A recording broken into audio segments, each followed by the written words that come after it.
Former Permanent Secretary Sir Martin Donnelly has likened the plan you just outlined to swapping a three-course meal for a packet of crisps. What's your response to that? And are you concerned there are some in the British establishment who still don't accept Brexit and want to stop it?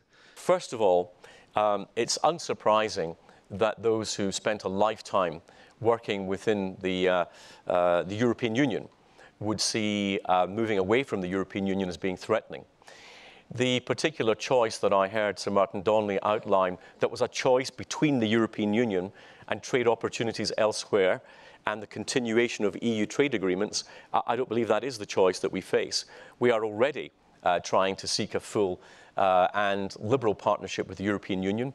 We are already having discussions about expanding our trade agreements beyond the EU, and we're also talking about rolling over the EU agreements into UK law so that we get no disruption in terms of market access at the point of exit. So it's not a choice of one or the other, and in any case, I think the UK Brexit process is, as we've all discovered, a little more complex than a packet of Walkers. When it comes to the other issues, I hope that we'll be able to persuade our colleagues, as the Prime Minister sets out the case that the Cabinet decided at Chequers last week, that they will find that persuasive and they will understand that the benefits of the approach that the Prime Minister will set out will actually be to the greater prosperity and security of the people of this country. And I hope they will understand that the drawbacks of the customs union that I've set out today would remarkably hinder this country in terms of the future economic opportunities that might otherwise be available.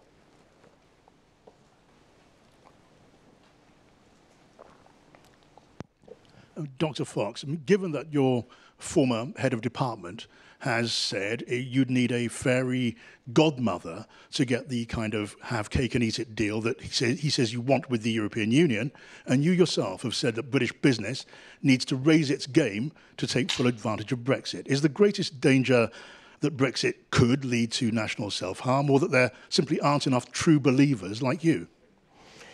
I think that we need to set out an ambitious programme for the United Kingdom. It's not about sticking to the patterns of the past.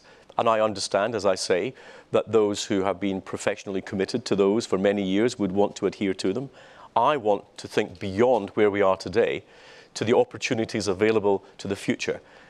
The fact, as I said at the beginning, that the IMF has pointed out that 90% of global growth will be outside the European continent in the next 10 to 15 years. We cannot afford to be bound by the practices and the patterns of the past. We have to take the opportunities available unfettered by those who would make the rules on our behalf.